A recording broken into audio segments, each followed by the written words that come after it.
ሕዝቤ ወገኔ አእምሮ እንደሌለው ሰው ሆኗል። እስመ ለከ ያደግከ ልብከ ወአነ ያደጉከ። አንተም እውቀትን ጠልተሃል።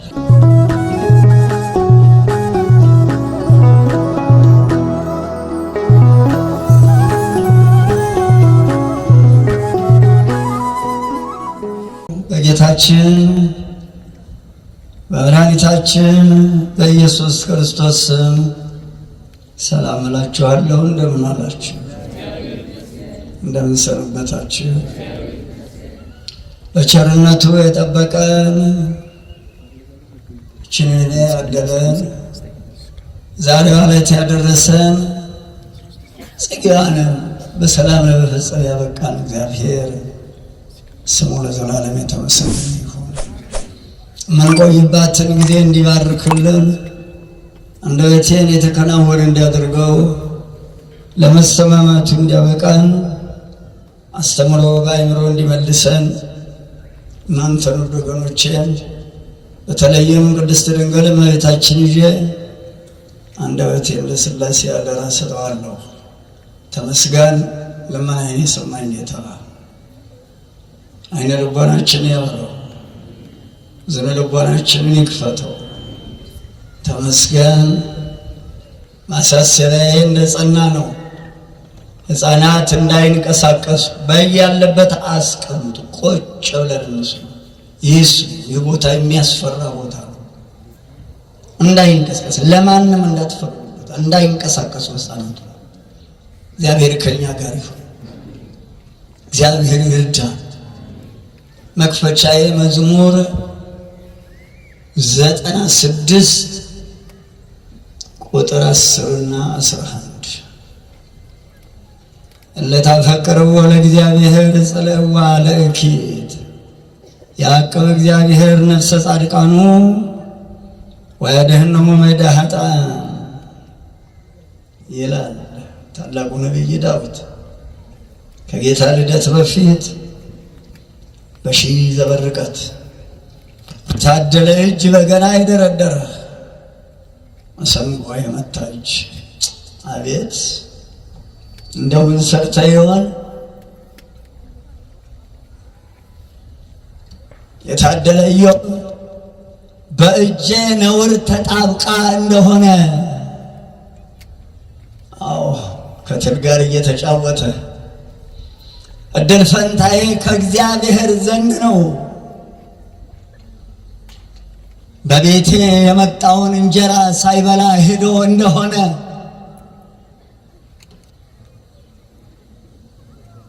ምን ሰርታ ይሆን እጅ? ተመስገን።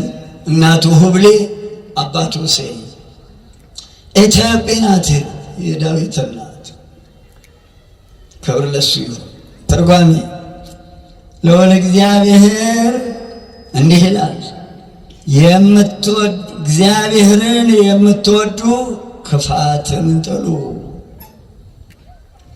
ለታፈቅርዎ ለእግዚአብሔር ጸለዋ ለኪት። አንድም ልዑል እግዚአብሔርን በሕግ በአምልኮ የምትወዱት ኃጢአትን ጥሏት፣ ጣዖትን እንዳታመልኩ፣ እግዚአብሔርን እንዳትሰሩ ተዉት። ያዕቅብ እግዚአብሔር ነፍሰ ጻድቃኑ ልዑል እግዚአብሔር የቅዱሳንን ነፍሶች ይጠብቃልና።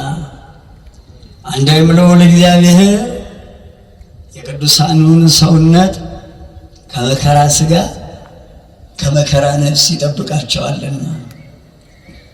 ወያድኅኖሙ እምእደ ኃጥኣን ጻድቃንን ከኃጥኣን እጅ ያድናቸዋልና። አንድም ከላዕለ ጸጎች ድሃን ከሚያጎሳቁሉ ከሚገላምጡት ያድናቸዋልና። አንድም ልዑል እግዚአብሔር ጻድቃንን ከባለጸጎች እጅ ይጠብቃቸዋል፣ ያድናቸዋል። ለአብ ምስጋና፣ ለወልድ ምስጋና፣ ለመንፈስ ቅዱስም ሊቀ መላእክት ምስጋና ይሁን። ዳዊት ከዚህ ቆየ። የእናቴ ልጅ ሁለት አርእስት ነው ያለኝ፣ አንዱ አብይ ርዕስ። የእናቴ ልጅ ምናልባት አብይ ርዕሱ መጨረሻ ላይ ይነግራቸዋል። ይልቅ ይሁን የምትሉት ከሆነ የምታረጉትን ይነግራቸዋል። የመጀመሪያው ርዕሴ እንዲህ ይላል፣ ሕዝቤ ዕውቀት ከማጣቱ የተነሳ ጠፍቷል። ደግሞአለሁ። ማስታወሻ ያዛችሁ ስለ ልዑል እግዚአብሔር፣ መቅጃ ያዛችሁ፣ መቅጃ ያልያዛችሁ ማስታወሻ የምናገራቸውን ጥቅሶች ስለ ልዑል እግዚአብሔር ጻፉት። አለ ምክንያት አይደለም ይሄን ርዕስ የመረጥኩት። ደክሜበታለሁ፣ ስለቆሰልኩ፣ ውስጤ ስለቆሰለ፣ ወሬው ይሄው ብቻ ስለሆነ ያዜናት ይብቻ። ይህ ኃይለ ቃል የሚገኘው ትንቢተ ሆሴዕ ምዕራፍ 4 ከቁጥር 6 እስከ 14 አለፍ አለፍ ብዬ ነው የማየው። እናንተ ሌላውን ምዕራፉን አንብቡት። እንዲህ ይላል ቃሉ፣ ሕዝቤ ዕውቀት ከማጣቱ የተነሳ ጠፍቷል ይላል። ምናልባት የምንሰማው የጉቦ አውሎ ነፋስ ጆሮአችንን ሲያዝል፣ ሲጠልዝ፣ ሲነዝር፣ ሲያቆስል፣ ሲያጣፋንና ሲያመግል ይውላል። በዕድሜያችን ባሳለፍንበት ዘመን ውሸት፣ ሌብነት፣ ቅሚያ፣ ዝርፊያ፣ ያለምንም ምክንያት የሰውን ገንዘብ መውሰድና ሟርት፣ ስልብና፣ ሙታን መሷር፣ ጋኔን መጎተት ወዘተ ፈጽሞ በሰው ዘንድ በእግዚአብሔርም ዘንድ ቢሆን ሁሉም ከሁሉ በእጅጉ በልዑል እግዚአብሔር ፊት ከባድ ቅጣትን በቁም የሚያነድ እሳትና ኃጢአት መሆናቸውን አስተምረውናል ቀደም ያሉ አባቶች። ያዘነቶች ጉቦ ከባድ ቅጣት የሚያስፈርድና ሀገርን የሚያፈርስ፣ ዘር የሚያጠፋ፣ ዕድሜ የሚያሳጥር ክፉ ግፍና በደል ማማለጃ ወይም ጉቦ በግልጽ ያለምንም ማፈርና መፍራት እንደ ሥራ ተቆጥሮ ሲታደልና ሲወራ እየሰማህ ጆሮዬ ቁስል እያለ ቁስሉም አልድን ስላለ መታገስ ስላቃተኝ ምናልባት የሚድን ትውልድ ይኖር ይሆን ትምህርቱን ሰምቶ? ለመሆኑ ስለዚህ ነገር ወንጌል ምን ይላል?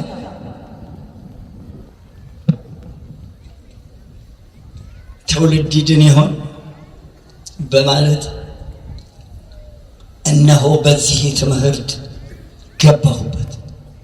ምናልባት እኛ የበጎቹ ጠባቂዎች ለበጎቹ የሚገባውን የለመለመ መስክ ለመላሜ ስጋንና ለመላሜ ነፍስን የሚያስገኘውን የእውቀት የትምህርት ሳርና ውሃ ለበጎቹ አልመገብን ይሆን? ለበጎቹ ባለመመገባችን ይሆን? ምናልባት በዚህ በትምህርት በሆሴዕ በትንቢቱ ይህን ትምህርት ያላስተማርነውን ካህን ያላስተማርነውንም ወይም ያላስተማረውን ካህን ነቢዩ በትንቢቱ ምን ብሎ እንዳስቀመጠው በነቃ ሕሊና ሆናችሁ ታዳምጡት ዘንድ በልዑል እግዚአብሔር ስም እማጸናችኋለሁ። ትንቢተ ሆሴዕ ምዕራፍ 4 ቁጥር 6 ወይመስሉ ሕዝቤ ከመ ዘአልቦ ልብ፣ ሕዝቤ እውቀት ከማጣቱ የተነሳ ጠፍቷል። አንድም ወገኖቼ፣ ሕዝቤ፣ ወገኔ አእምሮ እንደሌለው ሰው ሆኗል። እስመ ለከሂ አደግከ ልብከ ወአነሂ አደጉከ፣ አንተም እውቀትን ጠልተሃል ካህኑን፣ እኔም ካህን እንዳትሆን እጠላሃለሁ። አንድም አምላክህ ተለይቶሃል፣ አንድም አእምሮ ስለተለየህ ካህን እንዳትሆን እጠላሃለሁ፣ ጠልቼሃለሁ። ወአነሂ አደጉከ፣ እኔም ካንተ ተለየሁህ። አንድም እኔም ካንተ በረድኤት ተለየሁህ፣ ተለይቼሃለሁ፣ አእምሮህ ተለይቶሃልና። ወይትሱእሊተ፣ መስዋዕት ብትሰዋልኝ አልቀበልህም፣ ጸሎት ብትጸልይ አልሰማህም።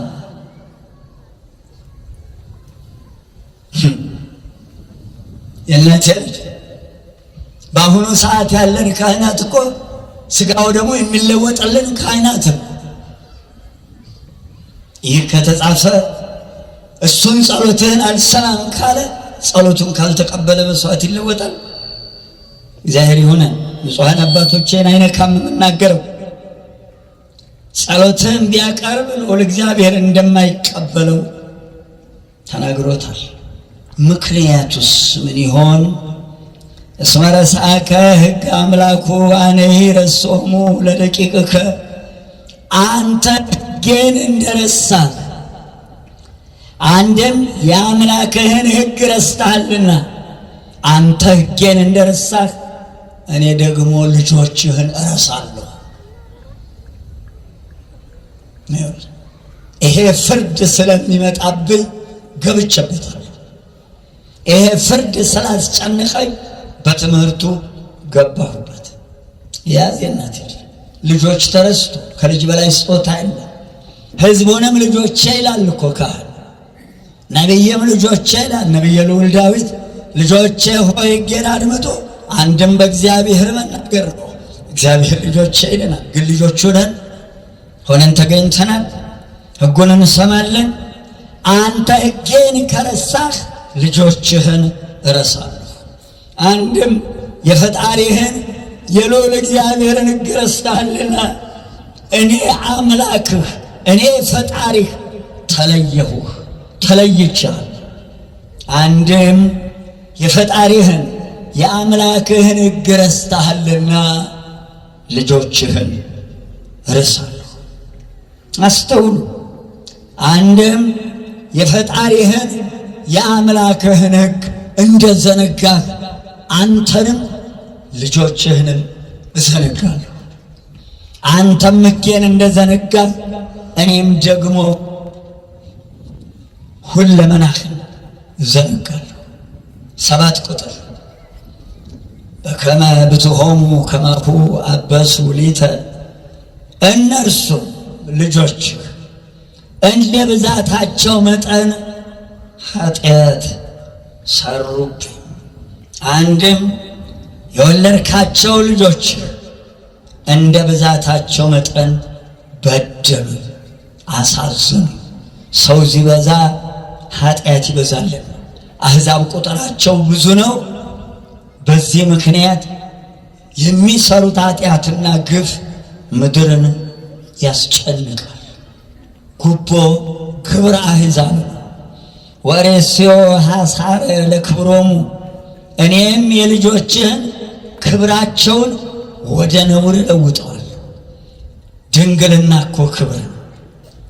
እናት አባትን በድንግልና አክብሮ ጫማ ስሞ በወግ ታጭቶ በክብር እናት አባት ሳያሰናበት ድንግልናን እንደጠበቁ መዳር ክብር ነውር ሆኗል። ዛሬ ይኸው አሳልፎ ሰጠ፣ ረሳ። ይኸው ስለ ድንግልና ማን ያወራል ዛሬ? ያዝ ክብራቸውን ወደ ነውር እለውጠዋለሁ። እኔም የሰጠኋቸውን ክብራቸውን በሐሳር እለውጠዋለሁ። አንድም ጣዖት ማምለክ ይጀምራል፣ ህሊናቸው ይጠፋል፣ እግዚአብሔር ይርቃል፣ ሕጉን ይዘነጋል። ያመለኩት ጣዖት ደግሞ ፍዳን፣ መከራን፣ ሐሳርን ያመጣባቸዋል። ሰው የልዑል እግዚአብሔርን ሕግ ሲረሳ እውቀት፣ ጥበብ፣ አእምሮ፣ ማስተዋል ይለየዋል። እየዛበረ እድሜውን ይቆጥራል፣ እየተጨነቀ እድሜውን ይጨርሳል። 8 ቁጥር ወተብልዖሙ ኃጢአቶሙ ለሕዝቤ፣ የሕዝቤ ኃጢአታቸው መብል ሆኗል። ወገኖቼ እስራኤል፣ በእስራኤልኛ ለመናገር ነው። በልተው ጠጥተው በሰሩት ኃጢአታቸው ምክንያት ቁጣና መቅሰፍት መታ ታጠፋቸዋል። ካልበሉ፣ ካልጠጡ፣ ካልጠገቡ ልዝፈን አለ እንዴ? ላመንዝር አለ እንዴ? ከጥጋባችን የተነሳ እምንሰራው ጠፍቶብን ጥጋብ በአናቱ የፈላበት አይደለም እንዴ? ከሴቱ አልፎ ግብረ ሰዶምን የሚፈጽመው ጥጋቡ በአናቱ የፈላበት እኮ ነው። የሚርበው እንኳን ሊያደርገው አያስበውም። የሕዝቤ ኃጢአታቸው መብል ሆኗል። ባልተው ጠጥተው የሚሰሩት ኃጢአት ጥፋትን ያመጣባቸዋል።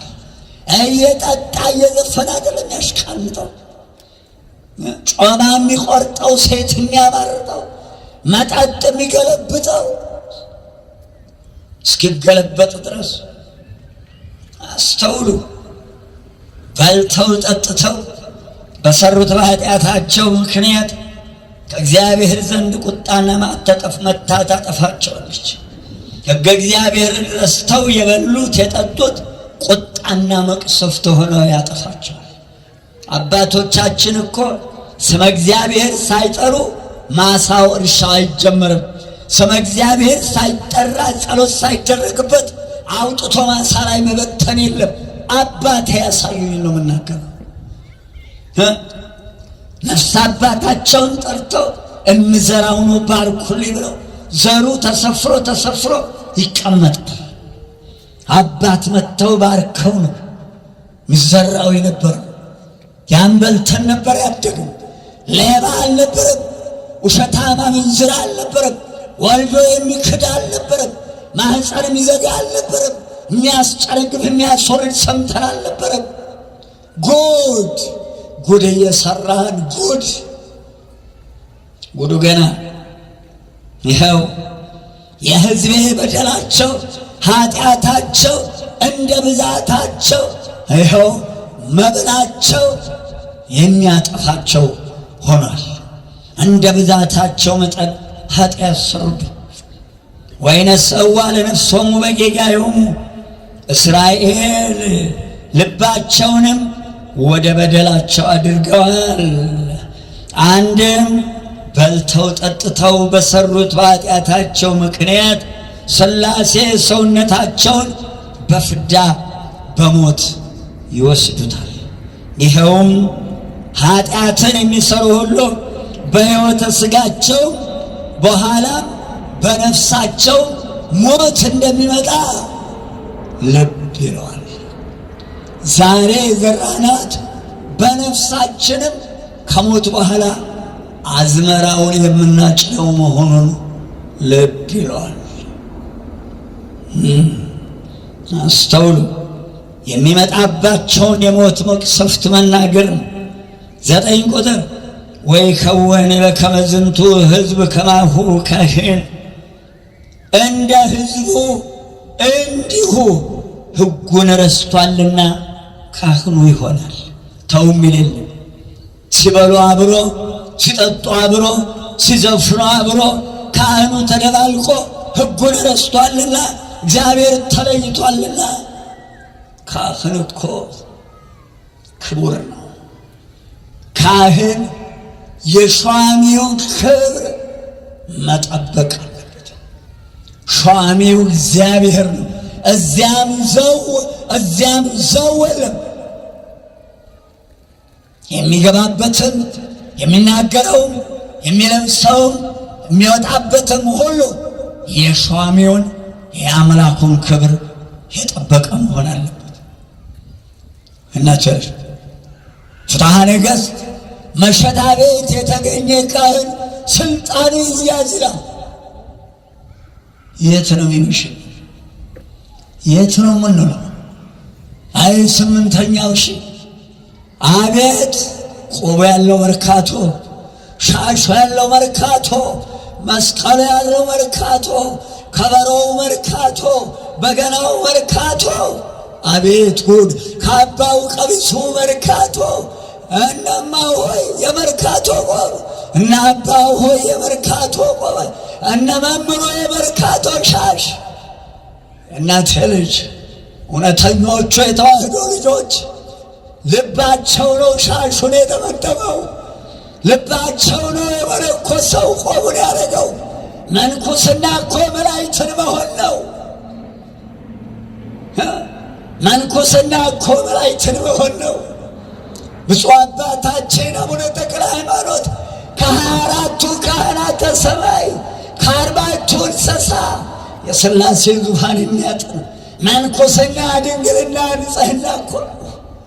መንኩስናው እኮ ልቡ ቆቡን የጫነው አባቴ ተክለ ሃይማኖት ለ24ቱ ካህናተ ሰማይ ክብር በቅቷል። መንኩስና ይህን ክብር ያስገኛል። መርካቶ እየሸጡ ይቀልዱበታል ቆቡን። ንጹሐን አባቶችን አይነካም። ይኸውልህ ከሚጠጣ ጋር ይጠጣል፣ ከሚዘፍነው ይዘፍናል። ሕጉን ረስቷልና ሕዝቡ የሚሠራውን አብሮ ይሠራል። ሕጉን የረሳ ካህን ተዋይልን ይብላኝልኝ እንደ ሕዝቡ እንዲሁ ካህኑ ይሆናል። ሕገ እግዚአብሔርን ስለረሳ ሕዝቡ የሚሆነውን አብሮ እየሆነ ይሠራል። ጨዋው አላዋቂው ሲታበይ አብሮ ይታበያል። ካህኑም ከጨዋው ጋር ይታበያል፣ አብሮ ይሠራል። ተዋይልም አእምሮ ተለይቶታልና አንድም ጨዋው ትብትም ምንጣፍ ሲሸከም ካህኑም አብሮ ትብትቡን እናቴ አብሮ ይሸከማል። ምንጣፉን አብሮ ይሸከማል፣ አብሮ ይሄዳል። ወትቤቀሎሙ በፍኖቶሙ እነሆ ልጆችህን በመንገዳቸው እበቀላቸዋለሁ። አንድም እነሆ ልጆችህን በሥራቸው አላስተማርካቸውምና አብረህ ትብትቡን ተሸክመሃልና ተው አላልክምና ሕጌን አላስተማርክምና ሕዝቤ እውቀት ከማጣቱ የተነሳ ጠፍቷልና እነሆ እንደ ልጆችህ በሥራቸው ተበቅዬ አጠፋቸዋለሁ። ከልጅ መከራ ይሰውረን መድኃኒዓለም ክርስቶስ። አስተምሩ ልጆቻችሁ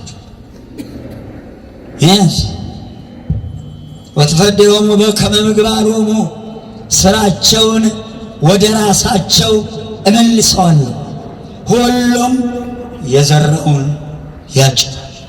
ልጆችህን እንደ ሥራቸው መጠን ለእያንዳንዳቸው ፍዳቸውን እከፍላቸው። የሚዘፍኑ መንግሥተ ሰማያት አይወርሱም ይላል። አብረው የሚያጨበጭቡ ይወርሳል ተብሎ አልተጻፈም። መሸታ ሻጭ አይጸድቅም ይላል። የሚጠጡ ይጸድቃል ተብሎ አልተጻፈም። የሚሰክሩ መንግሥተ ሰማያት አይወርሱም ይላል ገላትያ ያለ። አትጠጣ ብለህ ከልክለህ ታውቃለህ? የሚገርመኝ ችን ከተማ ስንዞራት ለሁሉ የተመቸች ከተማ በየበረንዳው ዞር ስንል ይታይልኝ እንደሆነ አላውቅም፣ ሰውየውና ብርጭቆ እኩል ቁጭ ብለዋል። እኩል ናቸው። ብርጭቆ ከሰውየው ቁመት ጋር እኩል ነው። ሲገለብጥ ያመሻል፣ ተገልብጦ ያድራል። በላው ስም ስናወጣ በላው ብለን የለም እንዴ? በላው ነው እኮ እንግዲህ ወዲያ ምን አደብረው አደፍርስ አልከው ደፍርሶ የለም እንዴ? አሸብር አልከው ዓለም ሙሉ ተሸብሮ የለም እንዴ? ናደው አልከው ዓለም ተንዶ የለም እንዴ? ተው የሚላለ ምከለክላለ ይብላኝላችሁ መጠጥ የምትሸጡ ሰዎች ዘራ ይወጣልህም አትልፋ። ቢያመነዝር ትዳሩን ቢፈታ የናትል ያልሆነ ስራ ቢጣጥቶ ሰርቶ ጫቱን በልቶ አለ እንደ ጫት ነግዶ ማትረፍ ጠንባሆ ጫት ነግዶ ሱስነት ያለው ነገሮች አስክረ ወገንህን ናላውን አዙረ የሰው ትዳር እያፈረስ እያበጣበጥ ወንድም እያጋደል ዘር ይወጣል ብለህ መንግሥተ ሰማያት ትወርሳለህ ብለህ ትጠብቃለህ ይላል መጽሐፍ። ትከለክላለህ። አብረሃል ለምገለብጠው ጣጣ ሁለቱ ላይ ነሳ ሚለው የለ እዚሁ ያልተጻፈ ነገር የለም። ወጸሐፋችን እንኳን ሰከረ አብስቶ የሚጠጣ መንግሥተ ሰማያት አይወርስም። ትርጓሜ ጳውሎስ 11ኛው ዕብራውያን ምዕራፍ መውለድ ያልጨረሰ እንኳን መጠጥ የኮመጠጠ እንዳይበላ አፍለኛውን ይብላ ነው የሚለው።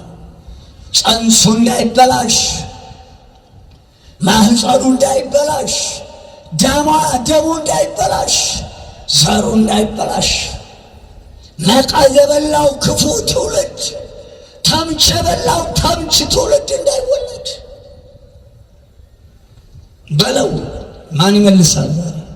ይታወጅልሃል። ማታ የመጠጡ አይነት የምኑ አይነት ይታወጅልሃል። አዳምጥ።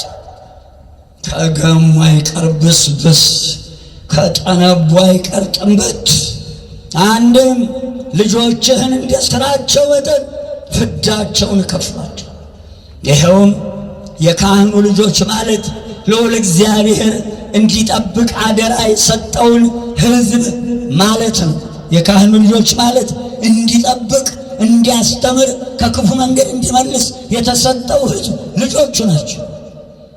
ካህኑ ሕጌን ረስቷል። ሕዝቡን ጨርሶ ሕገ እግዚአብሔርን አለማስተማሩን መናገር። ልጆችን ረስቷል፣ ሕጌን ረስቷል፣ አንተንም ልጆችህንም እረሳለሁ። ወዮልን! ይህ አለማስተማሩ ነው። ልጆችን ረስታለስ በልጆቹ ላይ ማለት በሕዝቡ ላይ ልዑል እግዚአብሔር እንደ ሥራቸው መጠን ፍዳቸውን እከፍላቸዋለሁ፣ በመንገዳቸው እበቀላቸዋለሁ ያሰኘው የካህኑ አለማስተማር ነው። ቁጥር 10 ይበሉ አይጸግቡ፣ ሲበሉ አይጠግቡም።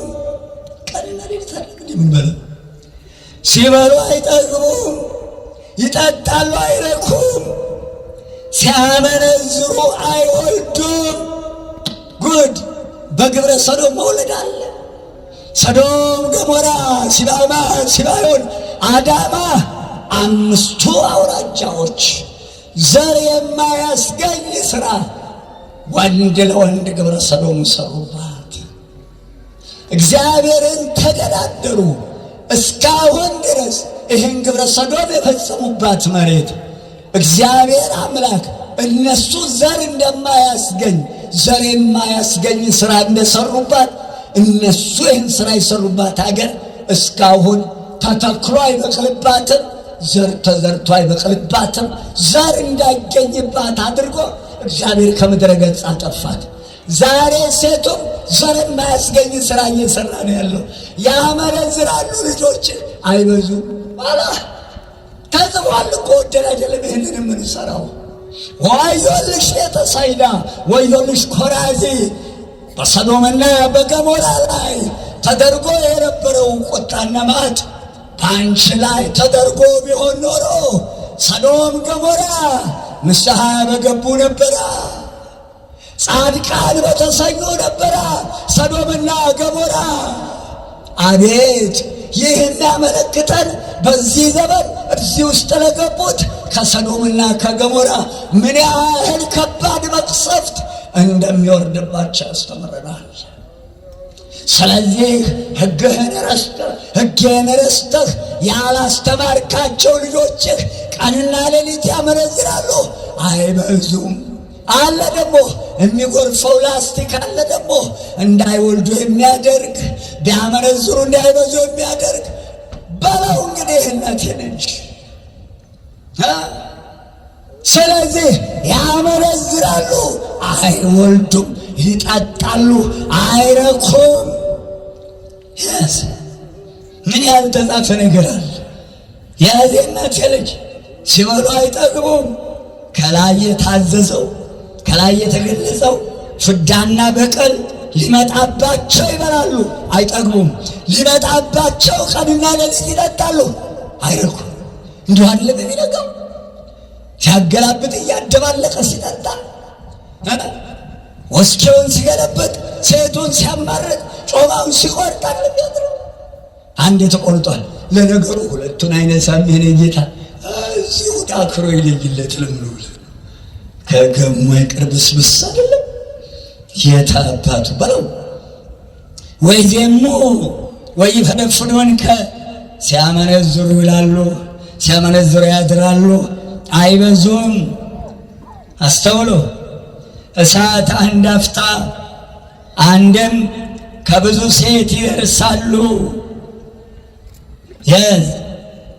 አይበዙም። ከብዙ ወንድ ይደርሳሉ፣ አይበዙም። አቤት ጉድ ያለንባት ጥፋቷ የተደገሰላት ዓለማችን እስቲ አንድ አፍታ አስቧት። እባት እስቲ ወይዘሮ ዓለሚቱ ግብረ ሰዶም የለም፣ በዚህ ይበዛሉ። አንድ አይነት ጾታ የለም፣ ይበዛሉ። ዘር ይገኝበታል፣ ዕድሜ ይገኛል። አልተማሩም እንዳንል ዲግሪ እንሰማለን። የእኛ አባቶች ዲግሪ ጠርበው መላውን አገሪቱን፣ ወታደሩን፣ መንግስቱን፣ ቤተ መንግስቱን፣ ሰራዊቱን፣ አለቃውን፣ ካህኑን፣ ቤተ መልከናውን፣ ስንዴውን፣ አጃውን፣ ወተቱን፣ ቅቤውን መግበዋል። ዲግሪ ጠርበው ዲግሪ ይዛ ምን ሰራ? ዶክትሬት ነው ወይስ ዶክትሬት ይዛ ምን አረክለት? ያስተማረህን አይደለም እንዴ ባዶ እግሩን እየጣልከው ወደ ለማ ወደ አማረው ወደ ብልጭልጭ ወደ በዛበት ሀገር የምትፈነጨው? ባዶ እግሩን ያስተማረን ድሃ ወገንህን ጠልጠህ ከበርክ፣ አለፈልህ፣ ሆነልህ፣ ተሳካልህ። የነጭ ባሪያ ሂድ፣ የሚመለስ የለም። ተሰረ የወጣው ይወለት ነገር ያን እኮ ዛሬ ስንት ዓመት 40 ዓመት እኮ ነው አዲስ አበባ ሲጮህ ያዜና ልጅ ዘር ይገኝበታል። እነሆ ከላይ እንደተማርነው እውቀት የላቸውም እንዳንል ዲፕሎም፣ ዲግሪ፣ ማስተርስ፣ ዶክትሬት ሄደው ደግሞ ፕሮፌሰር ነው ፕሮፌሰር አሉ። ፕሮፌሰር ነው የተባለው ፕሮፌሰር ያዘና እዚህ ተደረሰ። ምን አረክለት? እውቀት የላቸውም እንዳንል ይሄ ይሰራል። አልተማሩም እንዳንል ይሄን ያደርጋሉ። ወንጌል አይሰሙም እንዳንል በሞባይሉ፣ በኮምፒውተሩ፣ በቴሌቪዥኑ እናንተናም ቤት እናንተናም እናንተኔም ሁሉም በየቤታቸው ይዘውታል። ወንጌሉ አላዩትም። ማመንዘር፣ ቅጦ የጠፋ ከስራት መውጣት ፍዳ እንዳመጣ አላዩም። የአዋቂ አጥፊ ንስሐ የለውም። ዕብራውያን 11 አይደለም ዕብራውያን 6 ከ4 እስከ 8 አደራ ብያለሁ። ጥቅሱን ጻፉ። ዕብራውያን 6 ከ4 እስከ 8 የመንፈስ ቅዱስን ጸጋ ቀምሶ ያወቀ ወደ ኋላ ተመልሶ የሳተ በንስሐ ማደስ አይቻልም።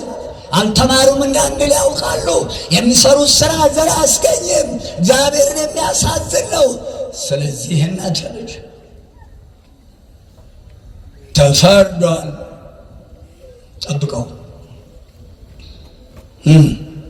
ስለዚህ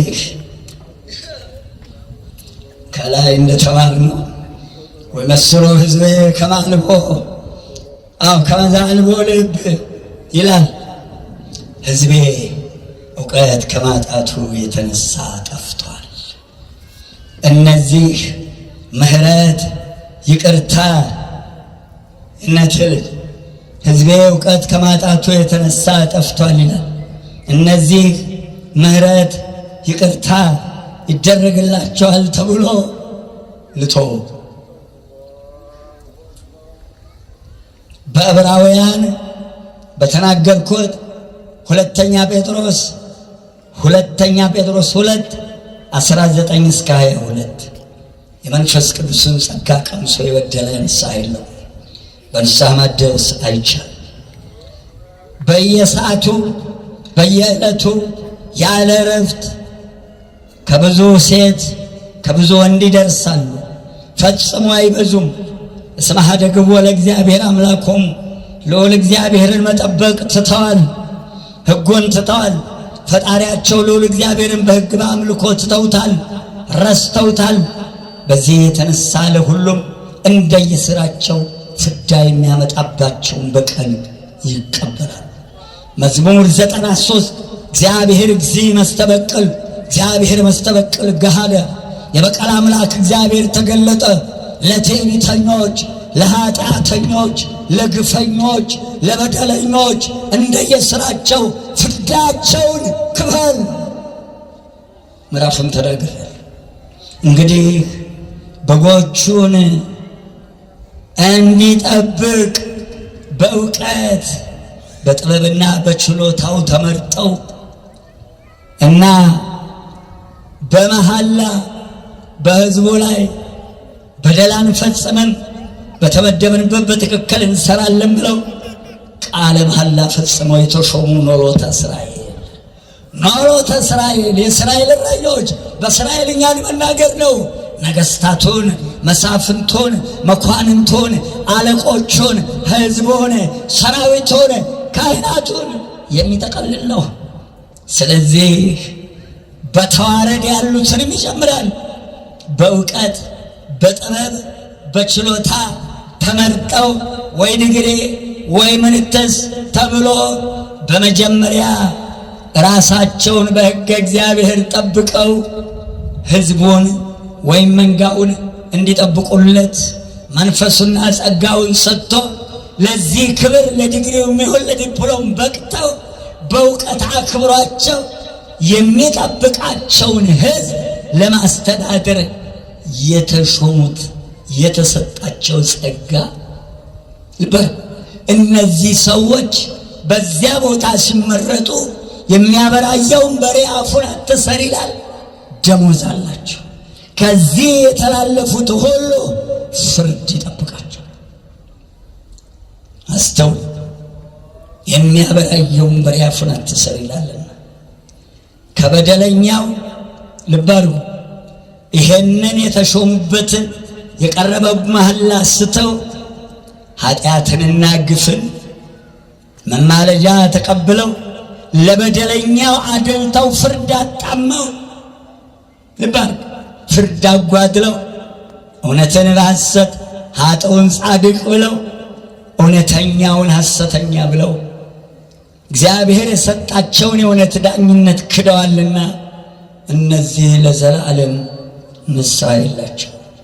በዚህ የተነሳ ቀጣዩ ትውልድ ታላቅ በደልና ግፍ ልበሉ ጆሮአችንን ያመገለ ወገንን ያቆሰለ ያስለቀሰ ጉቦ መቀበል ጥሩ ሥራ መስሎት ትውልድ ይህንን ፈለግ እንዳይከተል ይህንን ትምህርት ለማዘጋጀት ተገድቻለሁ። በቃ ይህን ትምህርት ለማዘጋጀት ተገድቻለሁ። ትሰማዋለህ ጉድ ወንጌላችን ምን እንደሚል። ይሄ ወንጌል በሁሉም እጅ እያለ ነው እንዲህ ያለ ግፍና ጭካኔ የሚሰማው። ይብላኝለት ፈራጅ ቃል ነው፣ ሰይፍ ነው። እናቴኖች አንተ ያዝከው መዶሻ ያደቃል፣ አንተ ያዝከው ድጅሎ ይፈነቅላል፣ አንተ ያዝከው ዶማ ይነቅላል፣ አንተ ያዝከው ማጭድ ያጭዳል። የእግዚአብሔር ሰይፍ ምን ይሠራ ይሆን? ምን ያደርግ ይሆን? የእግዚአብሔር ሰይፍ ቃሉ ሰይፍ ነው። ጌታ አይዋሽም፣ ወደ ኋላ አይመለስም። ያዝ እንግዲህ ወደ ርዕሴ እገባለሁ። በዚህ ምክንያት እግዚአብሔር እንዳይፈርድብኝ ካህን እንዳትሆን እጠላሃለሁ። ካህን እንዳትሆን እጠላሃለሁ። ሕጌን እንደረሳህ አንተንም ልጆችንም እረሳለሁ። ያው እንዳይረሳ ልጆችን እንዳይጠላኝ እግዚአብሔር ቻልኩ አቃትን ገባሁበት። ያዝ ርዕሳችን እንዲህ ይላል፣ እስመ ህለያን ያውሮሙ አዕይንቲሆሙ። ትርጓሜ መማለጃ የዓይናማዎችን ዓይን ያሳውራል። ጻፍልኝ ማስታወሻ እስኪ። ጉቦ የዓይናማዎችን ዓይን ያሳውራል። ሁለተኛው አብይ ርዕስ ጀምረዋለሁ እንጂ አያልቅም። የእናቴ ልጅ ያዝ እንግዲህ ይህ ኃይለ ቃል የሚገኘው የእናቴ ልጅ ኃይለ ቃሉ ያለበት የእናቴ ልጅ ዘጸአት 23 ቁጥር 7 እና 8 ላይ የሚገኝ ኃይለ ቃል በእግዚአብሔር ስም ጠይቄያለሁ። ከወንጌል ውጭ አይደለም የምናገረው። ጻፉ ብያለሁ። የምትቀዳው ቅደው። ልጆቻችን ዛሬ ትምህርት ላይ ያላችሁ ነገ እዚህ ውስጥ ገብተህ በራስህም በቤተሰብህም በልጆችህም በቆምክባት መሬት መዓት እንዳታመጣ የገባበትን ገብቶበታል። እየዋኘበት ነው። ተዘፍቆበታል። ማውጫም የለው፣ እድሜውም የለው፣ ህይወቱም የለው። ተውሱን አንተ ግን እዚህ ፍዳ ውስጥ እንዳትገባ ያዝ ትምህርቱ፣ ያዝ ትምህርቱ። እድሜህ እንዳያጥር እንዳታጥር፣ እድሜህ እንዳያጥር፣ በቆመህ እንዳትነድ። አንባ እሳት ነው፣ አንባ መዶሻ ነው፣ አንባ ሰይፍ ነው። አባቴ ልጅ ሆኜ እንባ የሰበረው አይጠገንም፣ እንባ የጣለው ትንሣኤ የለውም ይሉ ነበር። እንባ የሰበረው አንሰራራም፣ አይገባኝም ነበር። ውሃ አይደለም ምን ማለታችሁ? እንዴት ነው የሚሰብረው? እንባ አረ ቃላት የለም። በእንባ የሚያመጣው ፍዳ፣ እንባ የሚያመጣው የሚያነደው እሳት አረ ቃላት የለውም፣ አይገለጥም። ሰው አታስለቅስ፣ ሰው አያልቅስብህ፣ እንዳታለቅስ። ሰው አያልቅስብህ፣ ዘርህ እንዳይጠፋ፣ እድሜህ እንዳያጥር፣ ሁለቱንም ዓለም እንዳታጣ፣ በሥጋህም የወዲያኛው ዓለም ያለቀሰ ወገንህን እንባውን አብስ። ያዝ ዘጸአት 23 7 እና 8 ቁጥር ወእምኩሉ ፍትሕ ዘአመፃ ተገሃ ሰዛልቦ ጌጋይ ወጻድቅ ይትቅትል ወኃጥእ ይታድህን። ያዝልኝ የእናቴ ልጅ ከሐሰት ከውሸት ነገር ራቅ። እኔ ኃጢአተኛውን አላጸድቅምና፣ እኔ ኃጢአተኛውን አላጸድቅምና ንጹሕንና ጻድቅን አትግደል። አንድም ከሐሰት ፍርድ ሁሉ ራቅ። ተገሃስ ያለውንም ሲያመጣ መዝሙር 33 ላይ የተናገረ የተጻፋል። አንደበትህን ከክልፉ ከልክል ይላል። 8 ቁጥር ያዘዛው ላይ ከሐሰት ፍርድ ሁሉ ራቅ። ወህለያነ ትንሣኤ እስመ ህለያነ አውሮሙ አዕይንቲሆሙ ለጠቢባን ወይመይት ቃለ ጽድቅ። ጉድ ማማለጃ ወይም ጉቦ አትቀበል። ማማለጃ የአይናማዎችን አይን ያሳውራልና የጻድቃንንም ቃል ያጣምማልና እንዳትቀበል። አንድም ጉቦ መቀበል የብልሆችን አይነ ልቦና ያሳውራልና። ሰው አይነ ልቦናው ከታወረ ሰው ነው። እንደው በመድኃኔዓለም እስቲ አንድ ሰው ምርጫውን የሚነግረኝ አሁን እንደው ጌታ መጥቶ እንደው አንዱ በመድኃኔዓለም አንድ ሰው ትመልስልኛለህ? አንተ አይነ ልቦና ላጥፋ ወይስ አይንህን ላጥፋ ቢልህ የትኛው ቢጠፋ ይሻላል? እስቲ እኔ ጌታ አይን ቢጠፋ ይሻላል። እስቲ የኛ አባቶች የተዋህዶ ሊቃውንት እናቴ ልጅ አይነ ስውራን አራት አይና ስማቸውን ብንጠራ የማናፍርባቸው ሊቃውንት አይነ ስውራን በዘመናችንም አሉ እኮ እንደኛ አባት መጋቤ ሐዲስ ማን የሚባሉት? እስቲ እናቴ መጋቤ ሐዲስ መጋቤ ሐዲስ እሸት ናቸው። ከእሸቱ ለመብላት ያብቃን። እኔ መድኃኔዓለም አይነ ስውር ይባላሉ። አፍራለሁ እኔ አይሁን ሊቃውንቱን አይነ ልቦናቸው ብሩህ አባቴ ሊቀ ሊቃውንት አለቃ እያለው አራት አይና የታወቁ አባት አይነ ስውር ብያቸው አላቅም። ይቅር ይበለኝ ይህን በመናገሬ ዛሬ በረከታቸው ይድረሰን። ታላቁ አባት አይነ ልቦናቸው ብርሃን ሊቀ ሊቃውንት አራት አይና ብሉይ ሐዲሱ አቋቋሙ ቅዳሴው ዜማው የተዋህዶ ልጅ እነሆ ጉቦ አይነ ልቦና ያሳውራል፣ አእምሮ ያጠፋል፣ ዘር ያጠፋል፣ ስርን ይነቅላል። የእናቴ ልጅ ያልገባህ እንዳትገባ በምንም አይነት ታምር የሰው ላብ እንዳያልፍብህ ደሞዝ ይብቃ። ስራ ላይ ያለካል በምትሰራው በተመደብክበት ስራ ምክንያት ፈለገ ገንዘብ ቢያመጣ እንዳያጓጓህ። አስራቱን አውጣና ባርከል ይበለው ፈጣሪ። በትምህርት ላይ ያላችሁት የልጅነት አእምሮ አይረሳው። መልሱን የሰጠህ ልጅ ደረስኩበት እድሜ ያድርስህ መድኃኔዓለም። የእናቴ ልጅ ለወግ ለማድረግ ያብቃህ። ጉቦ መማልጃ የተባለ ህሊና ይዘህ እንዳታል። ክፉ መዓትን የሚያመጣ እድሜ የሚያሳጥር ቤትን የሚያፈርስ ዘርን የሚያፈርስ ከባድ በደልና ግፍና ኃጢአት አይነ ልቦናው የጠፋ ሰው ይባላል። እንዲ እብድ አይሻልም? እብድ እኮ እሳት ብትሰጡት አይቀበልም። እሳት ብላ መኪና ሲመጣ ዞር የለም እንደ እብድ። አይነ ልቦና ያጠፋል። ምን ማለት ነው? እውቀቱን ይሰውራል። ልብ አድርጉ። ልክ ለዛ ለተመደበበት ቦታ የያዘው ዲግሪ የሚሆን ዲፕሎም ማስተሬትም ይሁን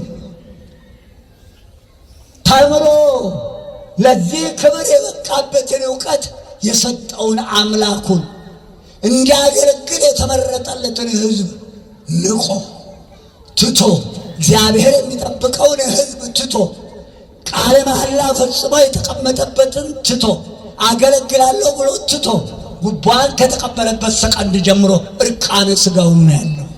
ያ የነበረው እውቀት ሁሉ ተለውጦ ወዲያውኑ ሰይጣን ሕጉን አፍርሷልና ጭካኔን ይመላበታል፣ ክህደትን ይመላበታል፣ ሐሰትን ይመላበታል፣ በገንዘብ ፍቅር ይመርዘዋል። እንደ ተንቀዠቀዠ ቀንና ሌሊት ይህችኑ ገንዘብ ለመሰብሰብ እንዳሰበ አእምሮው ሳያርፍ እንደባከነ ቤቱን አፍርሶ በልጅ ልጆቹ እሳት አንድዶ እድሜው ያጥራል። እንዳትገባ እዚህ ውስጥ ስለገባ አልጨነቅም፣ ተቆርጧል። ያልገባኸው ጠብቅ ራስ ያልገባህበት እንዳትገባ ተው። የገባውን አይዋሽም የኛ ጌታ። ፍዳው እጅግ ከባድ፣ ቅጣቱም ከባድ። እነሆ ማማለጃ መቀበል የበልሆችን አይነ ልቦናቸውን እውር ያደርጋልና እውነተኛ ቃላቸውን ወደ ሐሰት ይለውጠዋልና። ሀተታ አበው ሲናገሩ በፊት ቁመን የተናገርነው ከሚጠፋ የወለድነውን አጥፋ። በዳኝነት ሲቀመጥ ምሎ ጠበቃው ጥብቅናውን ሲያወጣ መሐላ ነበረው እኮ ድሮ። ዛሬ ከሁለቱም ፊት ንጹሖችን አይመለከትም የምናገረው። ከሁለቱም ከዛም ከዚህ የሚቀበልና መሐል ገብቶ ነገሩን ያበላሻል።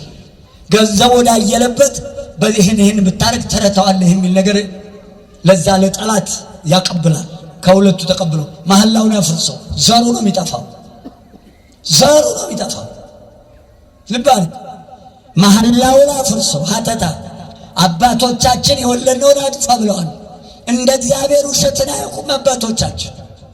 ይኸው ዋሸ፣ ዘራችን እየጠፋ ሚስቱን እየዋሸ ባሏን እየዋሸች ወንድሙን እየዋሸ የሥራ ቦታ አለቃውን እየዋሸች ማዕትን አምጥተናታል። ስለዚህ ጉቦ በከፍተኛ ደረጃ ጻድቁን ኃጥቁን ጻድቅ ሞት የተፈረደበትን ይድን በቃ የተፈረደበትን ይሙት በቃ የሚያስፈርድ አእምሮ የሚያጠፋ ከባድ ግፍና ኃጢአት ስለሆነ እንዳትቀበሉ ባለማስተማራችን አዝናለሁ። ያስ ገብቼበታለሁ። ይኸው ትውልድ ሁሉ እየጠፋ ነው። የወለድነው እየጠፋ ነው።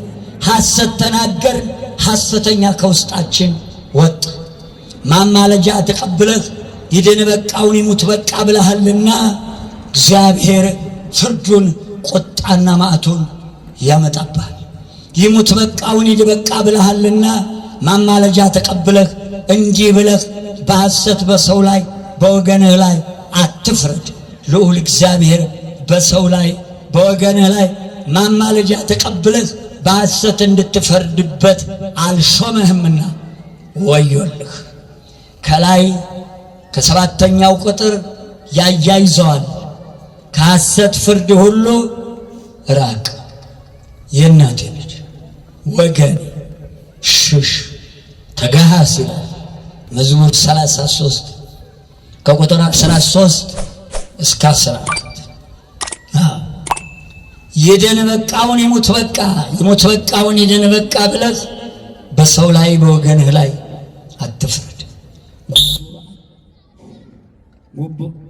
ጉቦ አትቀበል፣ ፍርድ አታድርግ።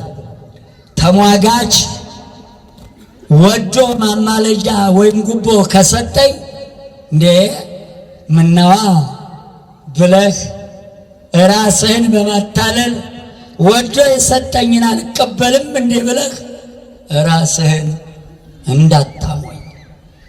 እነሆ ሕጉን ጥሰህ ወዶ የሰጠኝ ነው ብለህ ከልዑል እግዚአብሔር ራስህን አታለህ እንዳትጣላ በአእምሮ ሁን። ወዶ ማማለጃ ከሰጠኝ ብቀበል ትለኝ እንደሆነ ማማለጃ መቀበልህስ የእናቴ ልጅ የስንት ብልሆችን ዓይን ያሳውራልና ልቦናቸውን ዕውር ያደርጋልና እውነተኛ የነበረ ቃላቸውን ወደ ሐሰት ይለውጣልና ከፈጣሪ ለዘላለም ተጣልተዋልና። ለመሆኑ አንተ ወዶ የሰጠኝ ማማለጃ ነው ብለህ ተቀብለህ ማማለጃ ለሰጠህ ላታደላ ነው? ማድላት ሊቀር ነው?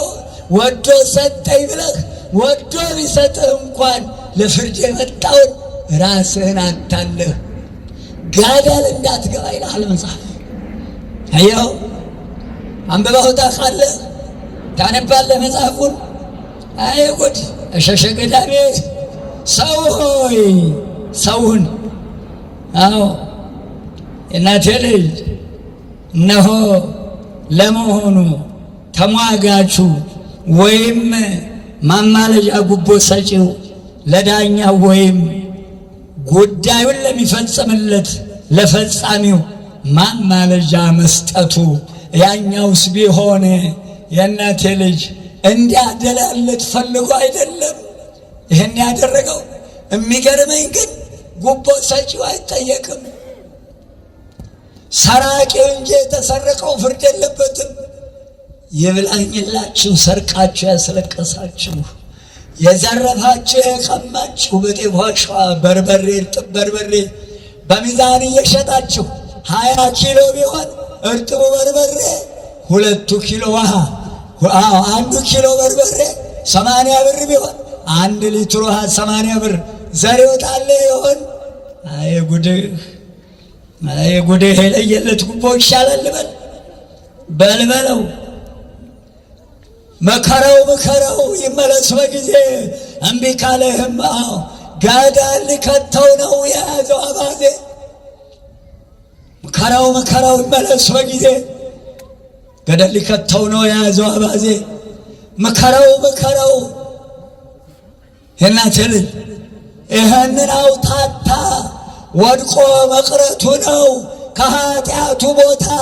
መከራው ቢመለስ ይመለስ፣ ባይመለስ አፈር ይልበስ።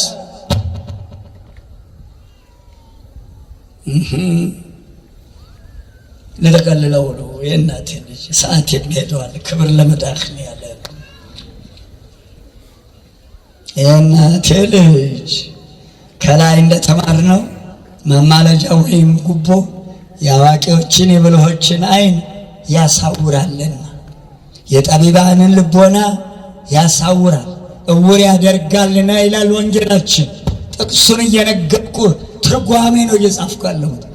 እነዚህ ተሿሚዎች ጉቦ ከመቀበላቸው በፊት ልዑል እግዚአብሔር በሰጣቸው እውቀት፣ ችሎታና ጥበብ ለተመደቡበት ለተሾሙለት የሕዝብ ቦታ ብቁ ተብለው ይሾማሉ። ቃለ መሐላ ይፈጽማል። ሁሉም በመሐላው ተይዟል። ነገር ግን ጉቦ በተቀበሉ ጊዜ ብልሆች አዋቂዎችና ጠቢባን የነበሩ በጠቅላላ ዓይነ ልቦናቸው መታወሩ የአዋቂ አጥፊዎች በመሆናቸው መማለጃ ተቀብለው የልዑል እግዚአብሔርን ዳኝነት አጣመዋልና የልዑል እግዚአብሔርን እውነተኛ ፍርድ በማጣመማቸው ምክንያት ልዑል እግዚአብሔር ተቆጥቶ ፍጹም ክብሩን፣ ዕውቀቱን፣ ጸጋውን፣ ጥበቡን፣ ማስተዋል የሰጣቸውን ጥበብ ሁሉ በገፈፋቸው ጊዜ ለዘላለም ዓይነ ልቦናቸው መታወሩን መናገር ነው። ይኸውልህ እርቃነ ሥጋቸውን ነው የሚያቆማቸው እግዚአብሔር። የእናቴ ልጅ እንዲህ ሆኖ ዓይነ ልቦናቸው ታውሮ ጥበቡን ዕውቀቱ ጠፍቶ ማማለጃ ባመጣው በረዶ ተመቶ በወገን ፊት መቆም ይህ ሕይወት ነው። ልድገመው። ማማለጃ ተቀብሎ ባመጣው በረዶ ተመቶ በእግዚአብሔር መቅሰፍት ተመቶ በወገን ፊት መቆም ይህ ሕይወት ነው። ዓይነ ልቦና ጠፍቶ ይህ ሹመት ነው። ይህ ኑሮ ነው።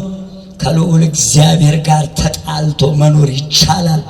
የት ለመኖር የት ለመሄድ? ነቢየ ልዑል ዳዊት መዝሙር 138 እዚህ ላይ እናርፋለን። ለአብ ለወልድ ለመንፈስ ቅዱስ ምስጋና ይሁን። ሰዓቴን ተጠቅሜያለሁ። ማሳሰቤ እጅግ ሰፊ ነው ትምህርቱ። እነዚህ በትምህርት ገበታ ያሉ ልጆቻችሁ፣ ትላንት ወዲያ ከዩኒቨርሲቲ የተመረቁ ልጆቻችሁ በዳኝነት ሊቀመጥም ይችላል፣ በጥብቅና ሊቀመጥም ይችላል። በሕክምና ቦታ በትክክል ያለምንም መጸየፍ ቁስሉን ጠርጌ እናትን ቢጉደፈደፍ ጠርጌ አፉን አስታምማለሁ ብሎ ቃለ መሐላ ይፈጽማል። አላፈርስም፣ አላጠፋም። ሌላም ጉዳላ ልናገረው የእናቴ የሚመደብበት ቦታ አይታወቅምና በኃላፊነት በሕዝብ መሪነት ሊመደቡ ይችላሉና ይህ ነገር በእግዚአብሔር ፊት እጅግ የሚያሰቅቅ ኃይለኛ በቀልና ቅፋት፣ ኃይለኛ በቀልና መዓት፣ ቁጣና መዓት ከእግዚአብሔር ዘንድ የሚያስከትል ስለሆነ ይህንን ይዘህ እደግ።